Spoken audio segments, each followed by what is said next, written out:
Joining me now, an old friend, presidential historian, best-selling author. He's written about the children of presidents. It's our good friend Doug Wead. Doug, welcome to America's Forum. Thank you, JD. Great to be with you. And it's great to have you Skyping in from Washington. So, Doug, the second half of this now infamous tweet goes on to criticize the president and first lady for being bad role models. Two questions come up. Number one, should presidential kids be off limits? And number two, presidential parenting, is that part of the public discourse? Well, I don't think anything should be off limits. There are times when presidential children impact a story. Alice Roosevelt was used by Theodore Roosevelt to be a diversion as he was secretly trying to end the Russo-Japanese War, for which he won a Nobel Peace Prize. And Maria Monroe, her wedding stiffened the spine of James Monroe and really had an impact on the Monroe Doctrine, because her sister refused to allow any ambassador to attend that wedding. It was the first White House wedding. So there are times when what presidential children say or do are okay, and they're on the table. But in general, this is one of the last taboos that the media has respected. They've given the kids room to grow up, especially when they're younger and especially as teenagers. So yes, it is kind of a taboo, and I think the public likes that. Well, yeah, it is worth noting, having served 12 years in Congress, you don't have to be president to have kids come in for a lot of criticism.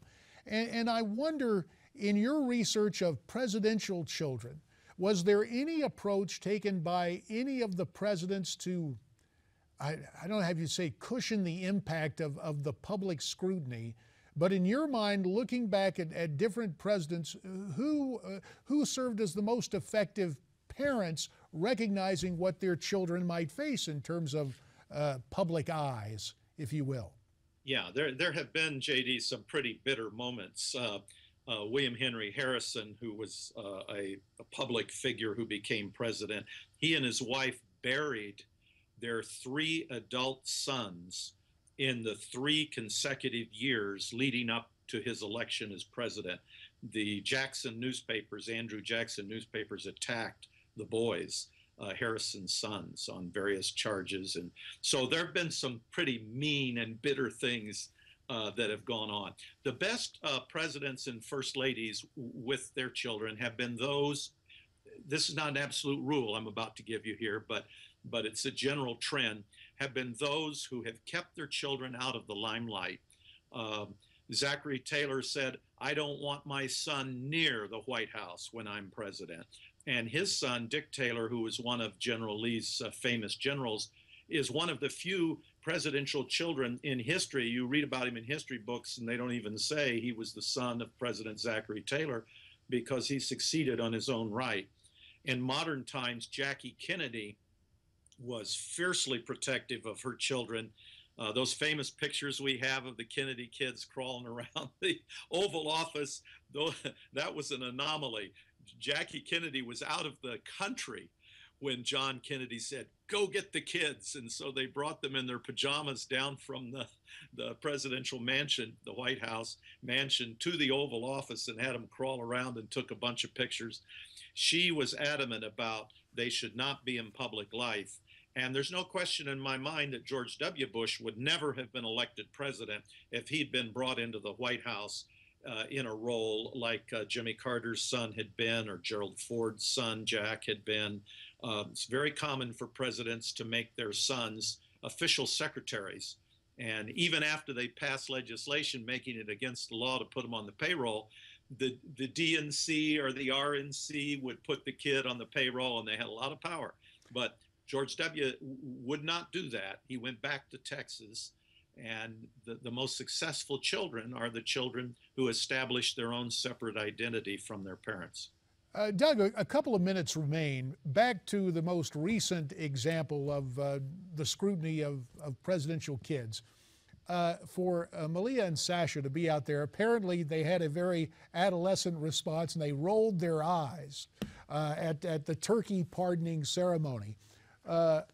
Maybe the last time they do that, but is it fair to even characterize that as disrespectful, or just kind of like what comes with adolescent kids? That's right. It's not fair.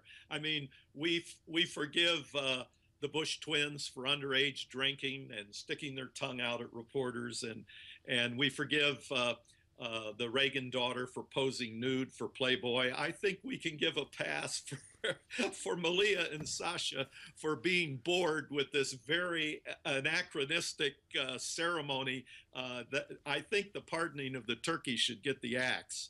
And Malia and Sasha are really onto something. They were right. And the Obamas, whatever you're feeling about their policy or their politics, have been excellent parents. They've balanced discipline with structure and love. They've been great parents in a difficult position. Now, another role of discipline, you ran for Congress. I was fortunate enough to serve there. The notion of a staffer in the here and now using social media like Twitter to attack the first daughters.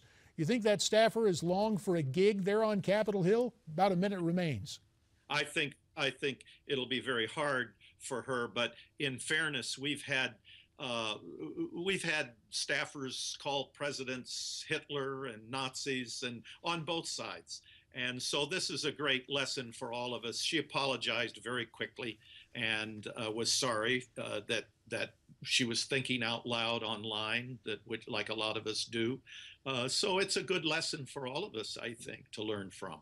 And we will have to leave it right there. Doug Wead, presidential historian, best-selling author, wrote about the kids and understands the danger of, pardon the pun, a staph infection for anybody in politics. This time we spell it S-T-A-F-F. Doug, great to have you on. Hope you'll come back and be with us again real soon. Thank you, J.D. Appreciate it. Doug Wead, Skyping in from the nation's capital. There is more to come here on America's Forum, but now we'll step aside for a Newsmax Now update.